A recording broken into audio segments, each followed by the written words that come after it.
అందరికీ నమస్కారం. Epic story లైన్స్‌కు స్వాగతం. శ్రీ శివమహాపురాణంలోని తరువాతి భాగం. అట్టి సమయంలో బ్రహ్మ, విష్ణువులిరువురు శివశక్తులను ఉన్నతాసనాసీనులను చేసి అంజలి వగ్ధులై కుడి ఎడమల నిలబడి పవిత్రమైన పురుష వస్తువులతో పూజించారు. మునులారా, దీర్ఘకాలం స్థిరంగా ఉండేవి పురుష వస్తువులు, కొద్దికాలం మాత్రం మనగలిగేవి ప్రాకృతములని లోక వ్యవహారం. హారములు, నూపురములు, కేయూరములు, కిరీటము, మణికుండలాలు, యజ్ఞోపవీతం, ఉత్తరీయం, పట్టువస్త్రాలు, ఉంగరాలు, పుష్పములు, తాంబూలం, కర్పూరం, గంధం, అగరు, ధూపం, దీపం, వెల్లగొడుగు, వింజామరలు, ధ్వజం మొదలగు దివ్య వస్తువులతో అంబికా సహితుడైన పరమేశ్వరుని పూజించారు. ఆ వస్తువుల వైభవం వర్ణనాతీతం, ఇతర జీవులకు అలభ్యం. భగవంతుణ్ణి ఎప్పుడు శ్రేష్టతమైన వస్తువులతోనే కదా పూజించాలి. ఈశ్వరుడు చాలా ఆనందించి లోకంలో ఒక మర్యాదను స్థాపించాలనే సంకల్పంతో వాటన్నిటినీ సభ్యులకు ప్రసాదంగా ఇచ్చేవాడు. దేవతల ఆ వస్తువులను స్వీకరిస్తుండగా పెద్ద కోలాహలం పుట్టింది. కోలాహలం సద్దుమణియాక ఈశ్వరుడు ప్రసన్నుడై లోకంలో భక్తిని వర్ధిల్ల చేసి లోకులను తరింపచేయాలనే కోరికతో ఇలా ఉపదేశించాడు. కుమారులారా, మీరు చేసిన పూజకు నేను మిక్కిలి సంతుష్టుడనయ్యాను. ఈరోజు చాలా పుణ్యదినం, చాలా మహత్తరమైనది. ఈరోజు శివరాత్రి అనే నామంతో ఖ్యాతిని పొందగలదు. ఈ తిథి నాకు ప్రియమైనది. ఈ తిథి నాడు నా లింగాన్ని గాని మూర్తిని గాని అర్చించిన మానవుడు సృష్టి, స్థితి, లయములను చేయగల సమర్థుడవుతాడు. శివరాత్రి నాడు రోజంతా నిరాహారుడై, జితేంద్రియుడై, యథాశాస్త్రంగా, యథాశక్తిగా, దంభం లేకుండా నన్ను అర్చించాలి. శివరాత్రి నాడు అర్చిస్తే సంవత్సర ఫలం వస్తుంది. పున్నమ రోజున సముద్రం పొంగినట్లు శివరాత్రి నాడు నా దయారసం వెల్లివిరుస్తుంది. కుమారులారా, నేను ఆర్ద్రా నక్షత్రయుక్త మార్గశీర్ష పున్నమ నాడు స్తంభాకారంగా ఆవిర్భవించిన కారణంగా ఆనాడు నన్ను దర్శించిన, అర్చించిన దానికి మహాపుణ్యం లభిస్తుంది. నేను ఈ యుద్ధ స్థలంలో లింగాకారంగా ఆవిర్భవించాను కనుక ఇది లింగస్థానము అనే పేరుతో ప్రసిద్ధి చెందుతుంది. ఆద్యంతాలు లేని ఈ మహాలింగం లోకుల దర్శన, పూజాదికాలకు అనుకూలంగా ఉండి నిమిత్తమై అనుమాత్రంగా ఉంటుంది. ఈ లింగం మానవులకు అనేక భోగాలను ఇస్తుంది. భుక్తి ముక్తిదాయకం. దీనిని దర్శించి, స్పృశించి ధ్యానించిన వారికి పునర్జన్మ ఉండదు. ఈ లింగం అగ్నిపర్వతం వలె ఆవిర్భవించిన కారణంగా ఇది అరుణాచలం అని ప్రసిద్ధిని పొందింది. ఇక్కడ గొప్ప తీర్థ నిర్మాణం జరుగుతుంది. క్షేత్ర, రథోత్సవాది మంగళ కార్యాలు జరుగుతాయి. ఈ ప్రాంతమంతా నా భక్తకోటిచే నిండి ఉంటుంది. ఈ క్షేత్రంలో చేసిన దాన, హోమ, జప, తపాది పుణ్యకార్యాలకు 1,000,000 రెట్లు పుణ్యం వస్తుంది. నా క్షేత్రాలన్నిటిలోనూ ఇది మిక్కిలి మహత్తరమైనది, అత్యంత శోభమైనది, సర్వ కళ్యాణ సంపూర్ణమైనది. ఇక్కడ స్మరణ మాత్రం చే ముక్తి, అర్చనాదికాలను చేసిన వారికి సాలోక్య, సామీప్య, సాయుధ్యాది పంచకర్మల ఫలితం సిద్ధం. ఇక్కడ అందరి మనోరథాలు సిద్ధిస్తాయి. భగవానుడైన శంకరుడు విధి మాధవులను ఈ విధంగా అనుగ్రహించి యుద్ధంలో హతులైన వారిని, ఘనసైన్యాన్ని తన అమృతధారారూపమైన శక్తితో పునర్జీవితులను చేశాడు. చేసి వారి మధ్య వైరాన్ని, వారి అజ్ఞానాన్ని పరిహరించాలనే అనుకంపతో తాను సర్వజ్ఞుడు, సాక్షాత్తు వేదస్వరూపుడు కనుక వేదసారాన్ని ఇలా ఉపదేశించాడు. కుమారులారా, నాకు సకలము, నిష్కలము అయిన రూపాలు 2 ఉన్నాయి. తక్కిన వారికి 2 రూపాలు లేవు. నేను తప్ప మిగిలిన వారందరూ సాకారులే. అందువల్ల వారందరూ జీవులే. నేనొక్కడినే ఈశ్వరుడును. నేను ముందు స్తంభ రూపంలో నిరాకారంగాను, తర్వాత సాక్షాత్ రూపంలోనూ ఆవిర్భవించాను. పుత్రులారా, లోకాలన్నిటికీ ఆధారభూతుని నేనే కనుక ఈ పైన లోకంలో జరిగే గృహ, ఆరామ, క్షేత్రాదులన్నీ స్తంభాగ్రం ఆధారంగానే జరగాలి. స్తంభాలు లేకుండా మానవునికి ఉనికి లేదు. నివాసయోగ్యమైన ఇల్లు అంటే అది శివక్షేత్రమని గుర్తించండి. అంతేకాదు, లోకంలో కొండలు, వృక్షాలు, లతలు ఇత్యాదులన్నీ స్తంభాకారంలో నిటారుగా ఊర్ధ్వముఖంగానే ఉంటాయి. అవన్నీ నా స్వరూపాలే అని తెలుసుకోండి. కేవలం అవి నా కేశములు మాత్రమే. అందుకే నాకు హరికేశుడనే నామం వర్ధిల్లుతుంది. బ్రహ్మభావం నిరాకారం, ఈశ్వరతత్వం సాకారం. కేవలం అజ్ఞానం చే మీరిలా ప్రవర్తించారు. ఆ కారణంగానే నేనే ఈశుడును అనే గర్వం మీలో బయలుదేరింది. దాన్ని నిర్మూలించి మిమ్మల్ని కృతార్థులను చేయడం కొరకే నేను ఇలా ఆవిర్భవించాను. నా అనుగ్రహం చేతనే ఈ లోకాలన్నీ ప్రకాశిస్తున్నాయి. ఓ విధి మాధవులారా, అంతటా వ్యాపించి ఉన్న కారణంగా నాకు బ్రహ్మము అని పేరు. నా విపుల క్రియాశక్తి చేతనే విశ్వం వ్యాపిస్తోంది. సర్వులలో ఏకరూపంగా, చైతన్య రూపంగా వ్యాప్తి చెంది ఉన్నాను గనుక నాకు ఆత్మ అని పేరు. ఇతరులందరూ అనాత్ములు, జీవులు అనటంలో సందేహం లేదు. పంచకృత్య పరాయణుడిని నేనే. నా యందు అవి స్థిరంగా ఉంటాయి, ఇతరుల యందు లేవు. సర్వానికి ఆశ్రయభూతుణ్ణి అయిన నాకు వేరే ఆశ్రయం అక్కర్లేదు. అయినా లింగ ప్రతిష్ఠ జరిగిన చోట స్థిరంగా ఉంటాను. ఒక లింగ ప్రతిష్ఠ జరిపితే సారూప్యము, అదే వ్యక్తి రెండవ లింగాన్ని కూడా ప్రతిష్ఠ చేస్తే సాయుధ్యము లభిస్తాయి. సర్వత్రా లింగం ప్రధానంగాను, మూర్తి అప్రధానంగాను ప్రతిష్ఠ జరపాలి. మూర్తి ఉన్న లింగం లేనట్లయితే అది క్షేత్రం కాదు. అంత బ్రహ్మ విష్ణువులు ఇలా ప్రశ్నించారు. ఈశ్వర, సృష్టి మొదలుగా 5 జగత్కార్యాలను విపులంగా చెప్పండి. వారి యందు అనుగ్రహంతో శివుడిలా చెప్పసాగాడు. కుమారులారా, నా కృత్యముల యొక్క జ్ఞానం ఇంద్రియముల చేత అర్థం చేసుకొనడానికి అందనిది, దానికి అతీతమైనది. సంసార ప్రారంభం సృష్టి, దాని ప్రతిష్ఠ స్థితి, సంహారం లయం, జీవుల మరణం తిరోభావం, మోక్షం అనుగ్రహం, ఈ 5 నా పంచకృత్యములు. ఇతరుల యందు ఈ కార్యారోపణ గోపురం మీది బొమ్మ గోపురాన్ని మోస్తుంది అని అనుకోవడం వంటిది. సృష్టి మొదలుగా తిరోభావం వరకు ఈ 4 సంసారాన్ని విస్తరింపచేస్తాయి. 5వదైన మోక్షం నా యందు స్థిరంగా ఉంటుంది. పంచభూతాత్మకమైన ప్రకృతికి ఆధార భూమిగా నిలిచి చైతన్య స్వరూపుడనైన నేను ప్రకృతి ద్వారా నా కృత్యాలను నెరవేరుస్తూ ఉంటాను. భూమి యందు సృష్టి, ఉదకములయందు స్థితి, అగ్ని యందు లయము, వాయువునందు తిరోభావము, ఆకాశం నందు అనుగ్రహము అనే పంచకృత్యాలను నేను ప్రకృతి ద్వారా నెరవేరుస్తూ ఉంటాను.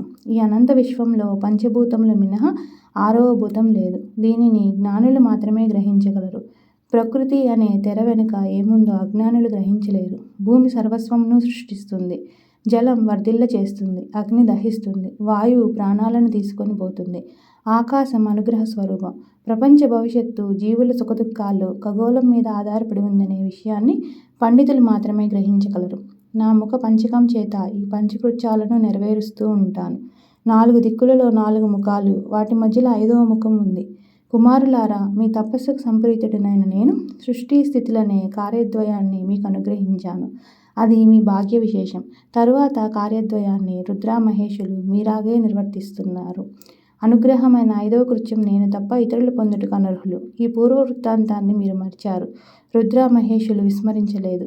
వారికి రూప, వేష, కార్య, వాహన, ఆసన, ఆయుధాలతో నేను సమంగా సారూప్యాన్నిచ్చాను. వత్సలారా, నా ధ్యానాన్ని విడిచిపెట్టడం వల్ల మీకు ఈ అజ్ఞానం ప్రాప్తించింది. నా యథార్థ జ్ఞానాన్ని కలిగి ఉంటే మీరు కూడా సారూప్యాన్ని పొంది ఉండేవారు. జ్ఞానసిద్ధికే, మీ అహంకార నిర్మూలనకే ఓంకార మంత్రాన్ని జపించండి. ఇది సర్వమంగళప్రదం. గతంలో ఉపదేశించాను. ఈ ఓంకారం ప్రప్రథమంగా నా ముఖం నుండి పుట్టింది. దాని లక్ష్యార్థం నేనే. అది నన్నే బోధిస్తోంది. ఈ ఓంకారం వాచికం, నేను వాచ్యుడిని. అది నా స్వరూపం. దాని నిత్యస్మరణ నా స్మరణయే అవుతుంది. ఈ మంత్రం ఉద్భవించిన విధానాన్ని చెబుతున్నాను వినండి. ముందుగా ఉత్తరముఖం నుండి అకారం, పశ్చిమ ముఖం నుండి ఊకారం, దక్షిణ ముఖం నుండి మాకారం, తూర్పు ముఖం నుండి బిందువు, మధ్యముఖం నుండి నాదం పుట్టి ఈ మంత్రం 5 విధాలుగా విస్తరించి తిరిగి ఏకీభూతమై ఓం అనే ఏకాక్షర మంత్రమై నిలిచింది. నామరూపాత్మకమైన ఈ జగత్తును గూర్చిన సత్యాన్ని కుల అకుల మంత్రాలుగా వేదం చెప్పింది అని వేరువేరుగా ఉన్నాయి. కానీ ఈ ఓంకారం మాత్రం శివశక్తి బోధకం. అంటే స్త్రీ పురుష శక్తులు 2 ఇందులోనే ఉన్నాయి.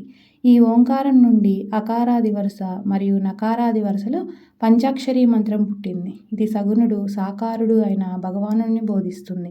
ఈ పంచాక్షరి నుండే 5 వర్ణములు గల 5 వర్గములతో కూడిన వర్ణమాల పుట్టింది. శిరోమంత్రము అని చెప్పబడే 4వ పాదంతో సహా 3 పాదాలు గల గాయత్రి మంత్రం కూడా దీని నుండే పుట్టింది.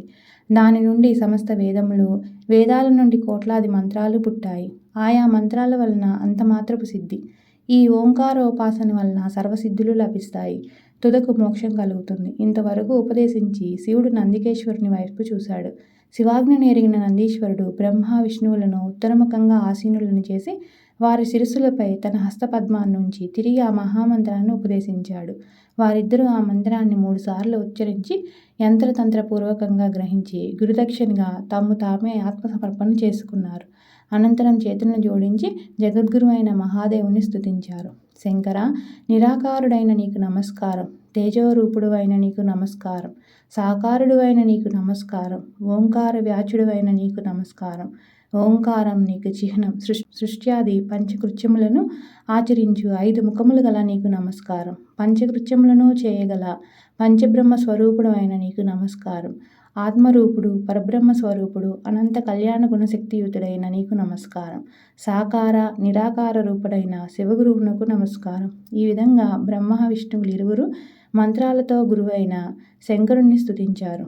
అంత అంబికా సహితుడైన శంకరుడు ఆనందించి, ఓ కుమారులారా, నా యథార్థ తత్వాన్ని మీకు బోధించి నా నిజస్వరూపాన్ని మీకు తెలియచెప్పాను.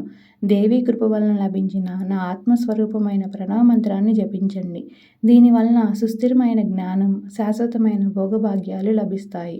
ఆర్ద్రా నక్షత్రయుక్త చతుర్దశి నాడు జపిస్తే అక్షయ ఫలం లభిస్తుంది. సూర్యుడు మహార్ధ నక్షత్రంలో ప్రవేశించినప్పుడు చేసిన జపానికి 1,000,000 రెట్లు ఫలం అధికం. మృగశీర్ష యొక్క అంత్యకాలం, పునర్వసు యొక్క ప్రారంభ కాలంలో చేసిన పూజ, హోమ, తర్పణాదులకు ఆర్ద్రతో సమమైన ఫలం చేకూరుతుంది. ప్రాతకాలంలోనూ మధ్యాహ్నం సంధికాలంలోనూ నన్ను దర్శించాలి. రాత్రి అందు గాని లేక సంధ్యాకాలం అందు గాని చతుర్దశి తర్వాత తిథితో కలిసి ఉన్న కాలం నా దర్శనానికి మిక్కిలి శ్రేష్టం. కుమారులారా, నా లింగము మరియు మూర్తి రెండూ సమానమైనవి. అయినా సాధకునకు లింగార్చన శ్రేష్టం. మోక్షార్థి అయిన వానికి లింగార్చన శ్రేష్టతరం. లింగాన్ని ఓంకార మంత్రంతోనూ, మూర్తిని పంచాక్షరితోనూ పూజించాలి. సాధకుడు తాను స్వయంగా లింగ ప్రతిష్ఠ చేసి లేదా ఇతరులచే ప్రతిష్ఠాపన చేయించి షోడశోపచార పూజా విధానంతో అర్చిస్తే నా నివాసమైన కైలాసాన్ని పొందగలడు. ఈ విధంగా లోకపాలకులైన బ్రహ్మ విష్ణువులకు ఉపదేశించి సర్వజ్ఞుడైన శంకరుడు అంతర్హితుడయ్యాడు. సూతుడిని ఋషులిలా అడిగారు, ఓ సూత, లింగాన్ని ఎలా ప్రతిష్ఠించాలి? లింగం యొక్క లక్షణాలేమిటి? దానిని ఎలా అర్చించాలి? దేశ కాలాదులను అనుసరించి దేనితో లింగాన్ని నిర్మించాలి? ఋషుల ప్రశ్నలకు సమాధానంగా సూతుడు ఇలా చెప్పసాగాడు. ఋషులారా, సావధానంగా వినండి. అనుకూలమైన శుభముహూర్తంలో, పుణ్యక్షేత్రంలో, నదీ తీరంలో, పార్థివ జల తేజోమయ లింగాల్లో మనసుకిష్టమైన లింగాన్ని ప్రతిష్ఠించి నిత్యము అర్చించాలి. కల్పంలో చెప్పబడిన విధంగా అర్చించాలి. చల ప్రతిష్ఠలో చిన్న లింగం, అచల ప్రతిష్ఠలో పెద్ద లింగం శ్రేష్టం. సలక్షణాలతో కూడిన లింగాన్ని పీఠంతో సహా స్థాపించాలి. లింగపీఠం మండలాకారంగా గాని, చతుర్భుజాకారంగా గాని, త్రికోణాకారంగా గాని, కట్వాంగం వలె గాని, మధ్యలో సూక్ష్మంగా గాని ఉంటే మహాఫలం. చలప్రతిష్ఠలో లింగాన్ని మట్టి, రాయి, లోహం మొదలైన పదార్థాలతో చేయవచ్చు. పీఠాన్ని, లింగాన్ని ఒకే పదార్థంతో చేయాలి. బాణలింగానికి ఈ నియమం వర్తించదు. లింగం కర్త యొక్క 12,000 పరిణామం ఉంటే ఉత్తమం. ఎక్కువ ఉన్నా దోషం లేదు. చలప్రతిష్ఠలో లింగ పరిమాణం యజమాని యొక్క వేలంతో ఉండవచ్చు. అచల ప్రతిష్ఠలో 3 శిల్పశాస్త్రానుసారంగా దేవాలయాన్ని నిర్మించాలి. అందులో గర్భగుడి సుందరంగాను, దృఢంగాను, అద్దం వలె స్వచ్ఛంగాను ఉండాలి. 4 దిక్కులలోనూ నవరత్నాలంకృతమైన 4 ద్వారాలు ఉండాలి. లింగాన్ని ప్రతిష్ఠించే స్థానంలో నీల, రక్త, వైడూర్య, శ్యామ, మరకత, ముక్తక, ప్రవాల, గోమేద, వజ్రములనే 9 రత్నాలను వేదోక్త పురస్సరంగా ఉంచాలి. సజ్జోజాతాది మంత్రాలచే లింగాన్ని 5 స్థానాల్లో పూజించాలి. సాకారుడనైన నాకు, ఇతర దేవతలకు హవిస్సుతో అగ్నిలో హోమం చేయాలి. గురువును, ఆచార్యుణ్ణి దక్షిణలతో అర్చించాలి. బంధుజనుల కోర్కెలు తీర్చి అర్ధులకు ధనధాన్యాదులను, పశువులను దానం ఇయ్యాలి. చరాచర జీవులన్నింటినీ ప్రయత్నపూర్వకంగా సంతోషపెట్టాలి. బంగారంతో, నవరత్నాలతో లింగ గర్తాన్ని పూరించాలి. సజ్జోజాతాది మంత్రాలను పఠిస్తూ మంగళకరుడైన మహాదేవుణ్ణి ధ్యానించి ఓంకారంతో దిక్కులు ప్రతిధ్వనింపగా శంఖానాదం చేస్తూ గర్తంలో లింగాన్ని ప్రతిష్ఠించి పీఠంతో కలపాలి. ఆపై దృఢమైన లేపనంతో లింగపీఠాలను సుస్థిరం చేయాలి. అట్టి దేవాలయంలో ఉత్సవార్థం బయటి పూజలకై పరమ మంగళమయమైన పార్వతీ పరమేశ్వరులను పంచాక్షరితో స్థాపించాలి. ఆ మూర్తులను గురువుల నుండి గాని, సాధు పురుషులచే పూజించబడిన దాన్ని గాని తెచ్చుకోవచ్చు. ఈ విధంగా లింగాన్ని, మూర్తిని అర్చిస్తే శివపదం లభిస్తుంది. అంతేగాక లింగం 2 విధాలని చెప్పబడింది. ఒకటి స్థావరం, రెండవది జంగమం. చెట్లు, లతలు ఇత్యాదులు స్థావరాలు, క్రిమికీటకాదులు జంగమాలు. స్థావర లింగాన్ని జలసేవనంతోనూ, జంగమలింగాన్ని ఆహారాదులతో ప్రీతిపూర్వకంగా సంతోషపెట్టాలి. ఇదే శివ పూజ.